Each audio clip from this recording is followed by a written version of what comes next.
Hey there, I want to welcome you to Inner Realms of Wisdom channel, where timeless principles meet modern wisdom. I'm so glad you're here today because we're diving into something incredibly important, setting a goal that is truly worthy of you.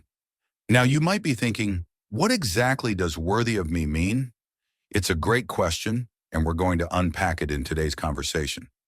But before we get into the how-to, let's first explore why this matters so much. Setting goals isn't just about crossing things off your to-do list. It's about aligning with the person you want to become. You see, the process of setting goals is more than just about achievement. It's about growth. It's about transforming yourself through the journey, and that's what makes a goal truly worthy of you.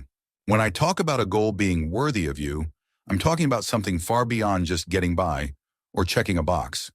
A worthy goal is one that makes you feel alive. It's something that resonates deeply with who you are and who you want to become. Let me share a personal example. A few years ago, I set a goal that felt huge and a bit scary. I wanted to launch this very channel, but it wasn't just about creating content or gaining subscribers. It was about becoming the kind of person who could inspire others to pursue their own goals, to align with their true potential. That's what made the goal worthy of me, not just the end result, but the transformation I'd go through to get there. But here's the catch.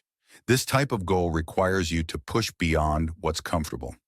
So many of us are conditioned to settle for smaller, safer goals, often influenced by external pressures like societal expectations or the opinions of others. The key here is that a worthy goal should stretch you. It should challenge you to expand your horizons and embrace the unknown. Now let's talk about potential. The right goal should match your highest potential, not your fears. This is where things can get tricky because we often set goals based on what we think we can achieve rather than what we could achieve. Have you ever had that feeling of wanting something but being scared of failing? That's actually a sign that you're on the right track. Consider some famous figures. Think of Steve Jobs. When he set out to create the first Apple computer, there was no roadmap, and many people thought it was a pipe dream. But he dreamed big.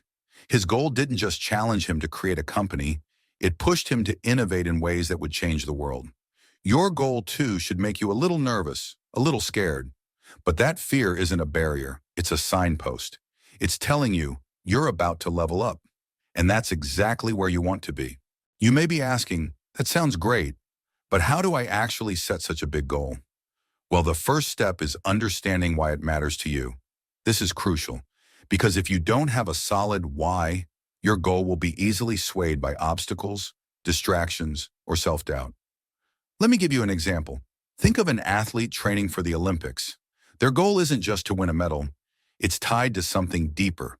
For some, it's about representing their country. For others, it's about proving to themselves that they can push beyond human limits. The why fuels their perseverance during the tough days. You don't need to be an Olympian to experience this. Maybe you want to start a business not just for financial gain, but to create a product that helps people, to have the freedom to live life on your terms. That's a strong why. When you understand your why, it gives your goal purpose and direction. It becomes a guiding light that keeps you on track, especially when the journey gets tough. Take a moment now and close your eyes. Imagine your ideal future. What does that look like for you? Take a deep breath and picture the life you want to be living.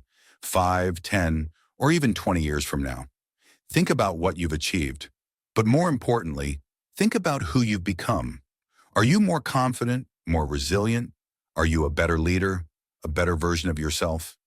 Because the real power of goal setting isn't just the accomplishments. It's the person you become along the way. I encourage you to journal about this vision. Write down who you are in that future. How do you carry yourself? What do you stand for? What does your life look like? This is the kind of goal that is worthy of you, the kind that transforms you, not just your circumstances. Here's a powerful question. Whose goal are you chasing? Because sometimes we set goals based on what society, family, or friends expect of us. You've probably heard things like, you should get that high-paying job, or you should be married by a certain age. These aren't necessarily bad goals, but they need to be your goals, not someone else's. Let's be honest. How many times have you set a goal because you thought it was what you should do, only to find out it didn't excite you? Maybe you went to medical school because your parents wanted you to, or took a corporate job because it looked prestigious, only to find that it didn't fill you up the way you thought it would. That's why it's crucial to ask yourself, is this goal truly mine? Or am I living someone else's version of success? Every meaningful goal will come with challenges. There's no way around it. But here's the truth. Challenges are the tests that show you're growing. They're there to teach you something. They push you to develop new skills, increase your resilience, and remind you why your goal matters. Take a moment to think about a time you faced a setback. Did you see it as a failure, or did you use it as an opportunity to learn and grow? Let me share a story. Think of J.K. Rowling, who faced rejection after rejection for the Harry Potter series. She could have quit, but she didn't. She saw the setbacks as stepping stones, not barriers. The best things in life rarely come easily, and the road to your worthy goal will have bumps, but each one is an opportunity to become stronger, wiser, and more capable. Now that you have your big worthy goal in mind, let's talk about action. It all starts with clarity. What is it that you really want? Get specific. Write it down. Make it measurable. The clearer your goal, the more real it becomes. Once you have that, take a moment to visualize it. Close your eyes and picture yourself achieving that goal. Feel that excitement, that pride. Imagine what it will be like when you've crossed that finish line. This vision will serve as your guiding light through all the ups and downs. But here's the key. Start small. Break your big goal into manageable steps. Don't try to eat the whole elephant at once. Take the first step, then the next. Keep moving forward. And when challenges come up, remember, progress isn't always linear. Some days you'll feel like you're moving backward, but that's okay. The key is to keep going. So what's your next step? Take that first step toward your goal today. Dream big. Believe in yourself. Set goals that make you feel alive. And remember, you are capable of so much more than you think. Don't settle for goals that don't excite you. Don't settle for goals that don't challenge you. Set goals that push you to become a better version of yourself. Thank you for taking this time to reflect on your worthy goals with me today. Keep listening to this message and let it serve as a reminder that you are worth the best life has to offer. Until next time, take care and keep striving toward your true potential.